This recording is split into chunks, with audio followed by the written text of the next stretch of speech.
Onko teille koskaan käynyt niin, että olette ollut jonkun miehen kanssa, toi Murina oli Nana mun koira, niin, että olette ollut jonkun miehen kanssa ja se mies on näyttänyt ajattelevan jotain ihan supersyvällistä, se on ollut ihan sellainen miettelijän näköinen. Ja sit kun sä oot kysynyt siltä, että no mitä sä mietit, niin vastaus on: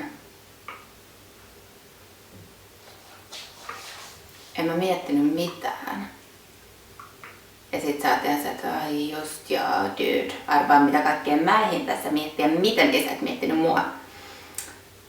Joo. Musta on tosi rasittavaa välillä koko ajan ajatella kaikkea. Varsinkin kun mun ajatukset, koska mä oon persoonaltani tosi nopea, niin mä hirveän helposti mun ajatukset laukkaa jo tuolla jossain tulevaisuudessa, vaikka nyt on vasta tämä hetki.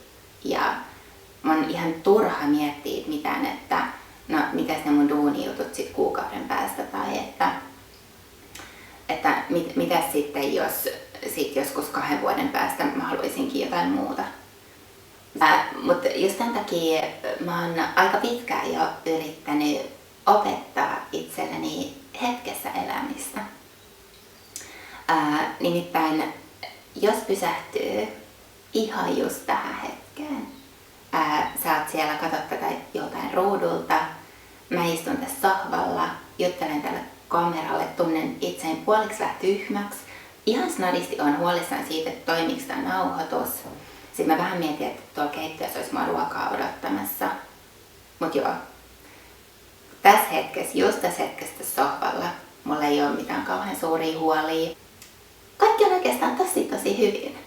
Just nyt. Ja se on se tila, mihin mä haluaisin elämässäni päästä yhä useammin. Ja pääsenkin. Mä oon harjoitellut sitä paljon ja se toimii.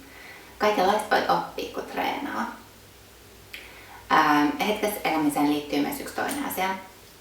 Nimittäin se, että ihmiselämän yksi totuuksista on se, että meillä ei ole mitään muuta kuin tämä hetki tässä ja nyt.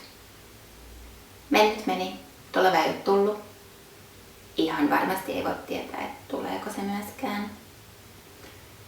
Joten jos ei osaa olla onnellinen nyt ja tässä hetkessä, no sitten ei välttämättä osaa olla onnellinen koskaan. Ja se olisi aika kauheata. Tähän superkirkkaaseen ajatukseen mä nyt lopetan tämän videon. Nähdään taas. Moikka!